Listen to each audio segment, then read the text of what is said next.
আসসালামু আলাইকুম। আজকে আমি আবার একটা ভিডিও নিয়ে হাজির হলাম। আপনাদের কোনো উপকারে আসে কিনা। তা আমি আজকে জবা ফুলের চা গ্রিন টি দিয়ে বানাবো, লেমন গ্রাস দিয়ে বানাবো, এটা দেখাবো। তো আমি আগে থেকে একটু পানি 2 কাপ পানি ফুটিয়ে রেখেছি। দেখেন এখন আমি এটা কিভাবে বানাই দেখাবো। প্রথমে আমি একটু আদা কুচি দেব। দেখেন এখানে আদা কুচি, লেবু, তুলসী পাতা, লেমন গ্রাস আর 3টা জবা ফুল। জবা ফুলগুলো আগে থেকে ধুয়ে রেখেছি, তুলসী পাতাও ধুয়ে রেখেছি, আদা কুচি করে রেখেছি, লেবু কেটে রেখেছি। এখন এই উপকরণ দিয়ে একটা চা বানাবো। এখন আমি এই আদা কুচিকে আমি দিয়ে দিলাম। আমি 10 মিনিট, সবগুলো 10 মিনিট না, প্রথমে আদাটা 3-4 মিনিট একটু সিদ্ধ করব।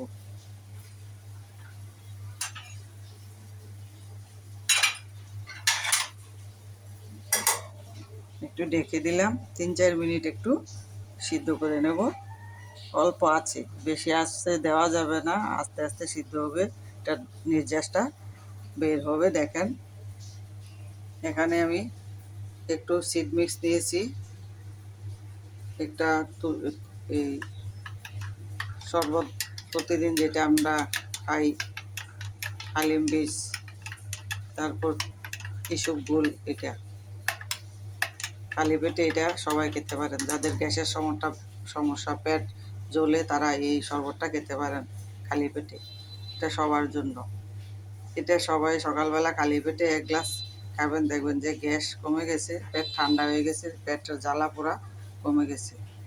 তারপর আপনি 1 ঘন্টা পরে এই চা খেতে পারেন, এই জবা ফুলের চা, যে কোনো একটা আপনার গ্রিন টি এর চা খেতে পারেন।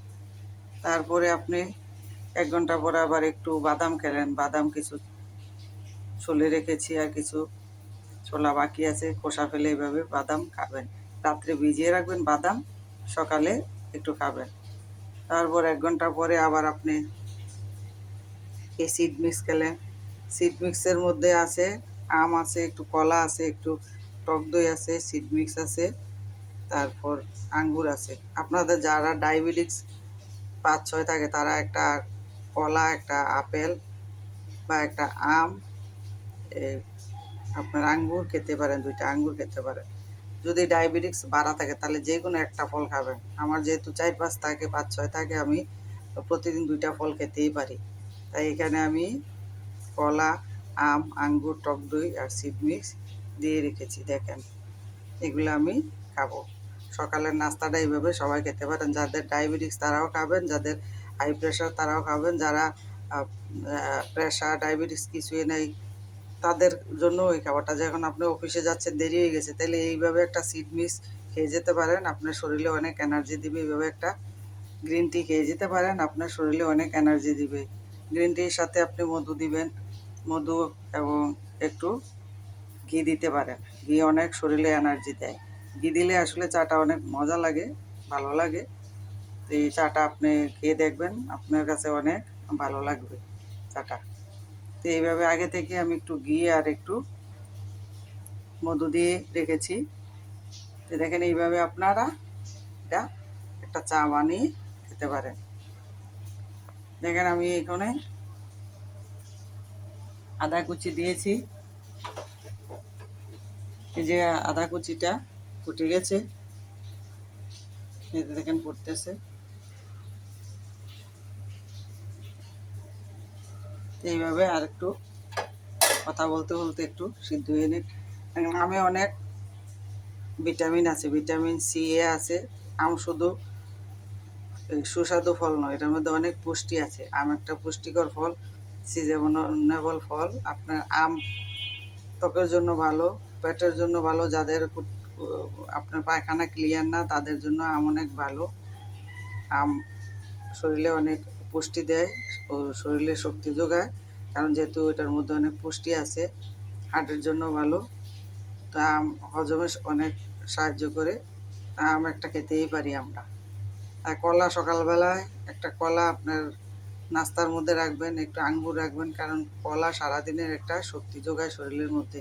আঙ্গুর আর কলা রাখতে পারেন সকালবেলায় প্রতিদিন একটা কলা আমরা খেতে পারি, কারণ সারাদিন অনেক পরিশ্রম করে একটা কলা খেলে আমাদের শরীরে অনেক এনার্জি দেয়। তাছাড়া আমরা যদি একটু ঘি দিয়ে চা খাই, প্রতিদিন একটা গ্রিন টি এর সাথে 1 চামচ ঘি খাই, তাহলে কিন্তু এই অনেক শক্তি পাওয়া যায় আমাদের শরীরের মধ্যে। কারণ বয়স হয়ে গেলে আমাদের শরীরে শক্তি থাকে না, তাই একটু প্রোটিন জাতীয় খাবার যদি আমরা খাই, তাহলে আগের মতো কিন্তু আমরা শক্তি পাই। তাহলে এইভাবে আপনারা খেতে পারেন। দেখেন চাটা হয়ে গেছে, সিদ্ধ হয়ে গেছে। এখন আমি এই পাতাগুলা দিয়ে দিব। এই যে তুলসী পাতা, এই যে ফুল দিয়ে দিলাম, জবা ফুল, যে লেমন গ্রাসগুলা দিয়ে দিলাম। সব একসাথে আমি 2 মিনিট বা 3 মিনিট একটু সিদ্ধ করে নিব।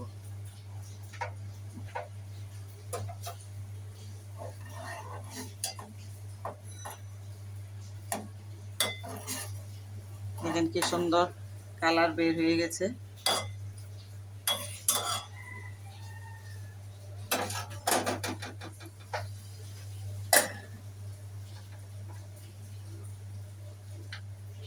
একটু সিদ্ধ করে আমরা চাটা ছেঁকে নেব।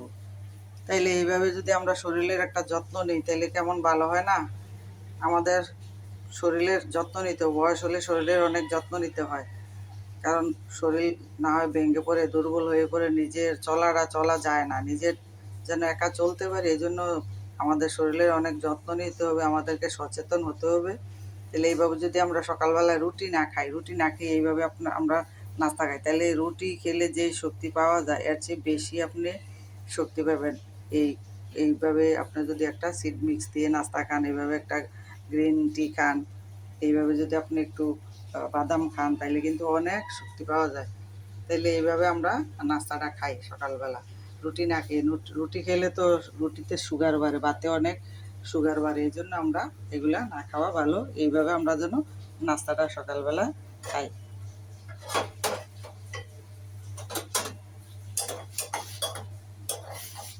এখন চাটা হয়ে গেছে, এখন আমি চুলাটা অফ করে দিব,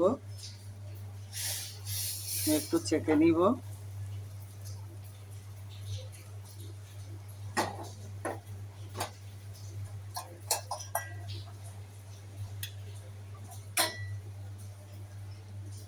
আমি এখন একটু চাটা ঢেলে নিচ্ছি।